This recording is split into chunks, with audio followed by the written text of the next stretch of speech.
Bonjour à tous. Un des gros avantages aussi des nouvelles gammes TZT XL, c'est qu'ils intègrent les cartes EasyMap. En fait, EasyMap, c'est un ensemble de câbles raster, vecteur, mais aussi de la nouvelle génération Bativision.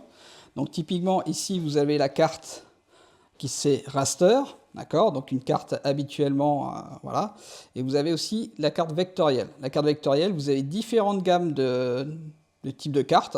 Donc là, par exemple, je peux changer automatiquement et prendre la carte qui me convient. Et là-dessus, vous pouvez avoir rajouté la partie dégradée de profondeur qui va vous permettre d'avoir vraiment un détail entre les profondeurs basses ou hautes.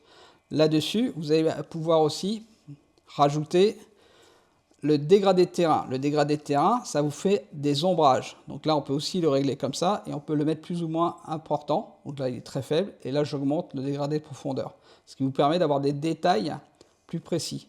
D'accord? Là, si je zoome, là, il va nous donner beaucoup plus de détails sur le système.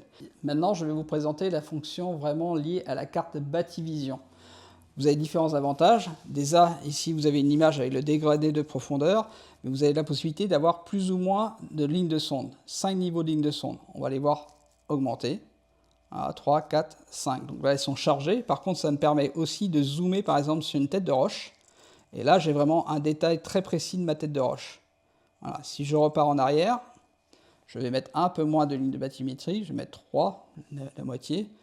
J'ai une vision aussi 2D. Si vous avez besoin de repérer un amer par rapport à ce que vous voyez, vous avez possibilité de passer en 3D. Par défaut, il va basculer, et vous avez, mais vous pouvez aussi jouer sur l'inclinaison. Avec 2 doigts, en jouant vers le haut ou vers le bas, vous jouez sur votre inclinaison.